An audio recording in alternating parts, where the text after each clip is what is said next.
Hi, welcome to Unknown Archives. For my first video, I'm going to share a story with you guys about how Apple was just weeks away from bankruptcy. Many believed the company was finished as sales were collapsing and employees were leaving. They were losing upwards of $1 billion per year. But then one very important decision changed everything. Nowadays, Apple is one of the most successful companies that we all know and love.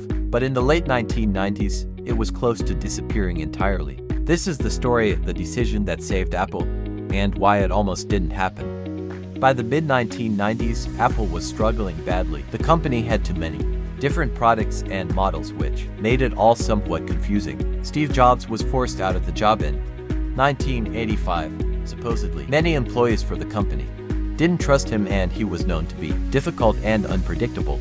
Competitors like Microsoft were dominating the industry, and Apple was bleeding money. Internally, morale was low. Externally, investors had lost confidence. Many analysts believed Apple would be acquired or shut down. Then, Apple made a controversial move. They brought back Steve Jobs, the same man they had fired years earlier. They eventually hired him back, but his return was not celebrated. It was desperate. So basically, Apple didn't bring back Steve Jobs because they wanted to. They did it because they had no better option.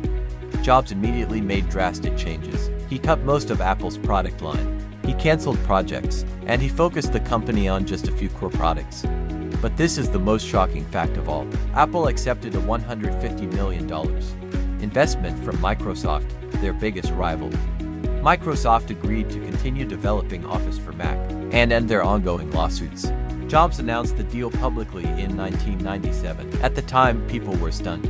Some Apple fans even felt betrayed, as Microsoft was seen as their biggest rival. The crowd literally booed after the announcement was made. Many people believed this move meant Apple had already lost. But in reality, they were just buying time. That investment kept Apple alive, as it stabilized them financially, restored their confidence, and bought some time for innovation. Jobs rebuilt the company's culture. Soon after, Apple launched the iMac, a product that changed everything. What looked like surrender was actually survival. And survival turned into one of the greatest business comebacks in history. To this day, Apple and Microsoft have both surpassed $4 trillion market caps, making them both widely successful. Apple's near collapse shows that success isn't about never failing. It's about making the right decision when failure feels inevitable. Sometimes, the decision that looks weakest is the one that saves everything. Thanks for watching. It's been a pleasure. Make sure to like and subscribe, as I post multiple stories like this per week. Until next time.